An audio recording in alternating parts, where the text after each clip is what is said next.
right, this is Andy, Teresa, and Danny with 4.5, and today I want to talk to you about negative reviews and how to own them. Some of you out there have way too many, and it's looking pretty poor to get out of this hole that you're in. So let's change the conversation. Let's take those negative reviews and make them so that they help our business instead of hurt our business. So the first thing you can do is you can ignore them. Now, I'm not recommending you go on this route, literally, but at the same time, some of your tenants are crazy and they might respond with a ton of negativity after you respond. So maybe you need to ignore them, but I'm not recommending that. Danny's gonna take it away right now and talk about how you can own negativity. Yeah, thanks, Andy. So one of the first things, and we've mentioned this in the past, as a company owner, you are so attached and emotionally attached to the day-to-day business and the running of your company. Now, the reputation, online reputation, has a huge impact on the growth of your company, on new clients coming in. So the first thing that you want to do when it comes to your reputation is put things in perspective.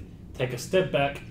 Keep in mind that as much as you want to keep your great relationship with your tenants, your first obligation is towards the homeowners. Now, once you've taken a step back, you've put things in perspective, now you're ready to move on to the second stage, which is actually acknowledging and taking the next steps. Thank you, Danny. And again, that's exactly true. You want to own this negativity, right? You want to show people that you want to part in that conversation. And Teresa's here to tell you what you need to say when you get these negative reviews. So, Teresa?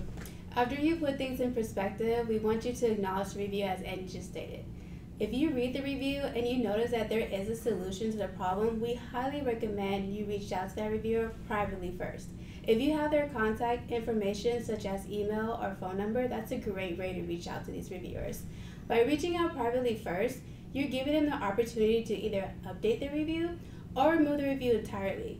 Reaching out privately leaves no paper trail, and it also is a great way to show that you genuinely care and you're trying to rectify the situation at hand, and some people will really appreciate that.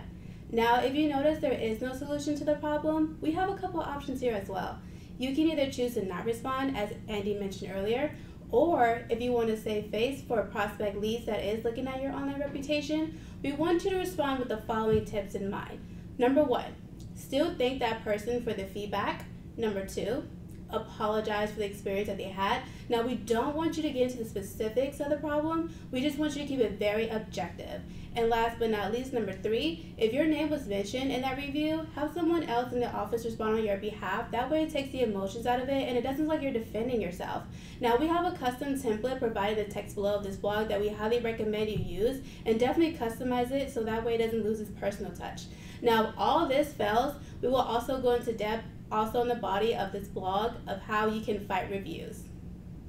Awesome, awesome, awesome. So that's how you respond to negativity. Now that we've owned this negative review, now that we've responded to it, now it's time to get a little creative with it, right? So the idea here is it's time to make a video about how negative reviews get you, or negative tenant reviews get you more business, right? Because if you change the conversation, it opens you up for owners to reconsider. Maybe you have 1.4 stars, but it might have them reconsider not choosing you over someone else, right? If there's a 5-star company in your market, that's because they haven't necessarily made anyone unhappy, which is unrealistic in our industry, right? You are, in my eyes, a lawyer, a police officer, and a tow truck driver, right? And every tow truck company in the United States has negative reviews for doing their job. If you're doing something for one person, you might be making someone else unhappy. So own these. Have those tenants realize that their negativity gets you more business, more doors under management. The second part of this is it's time to have, like look at the stickers that Yelp has, right?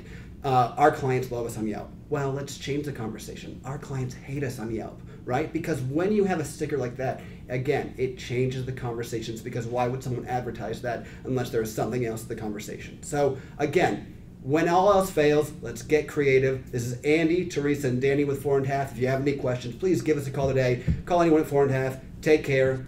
Have a good one. Thanks.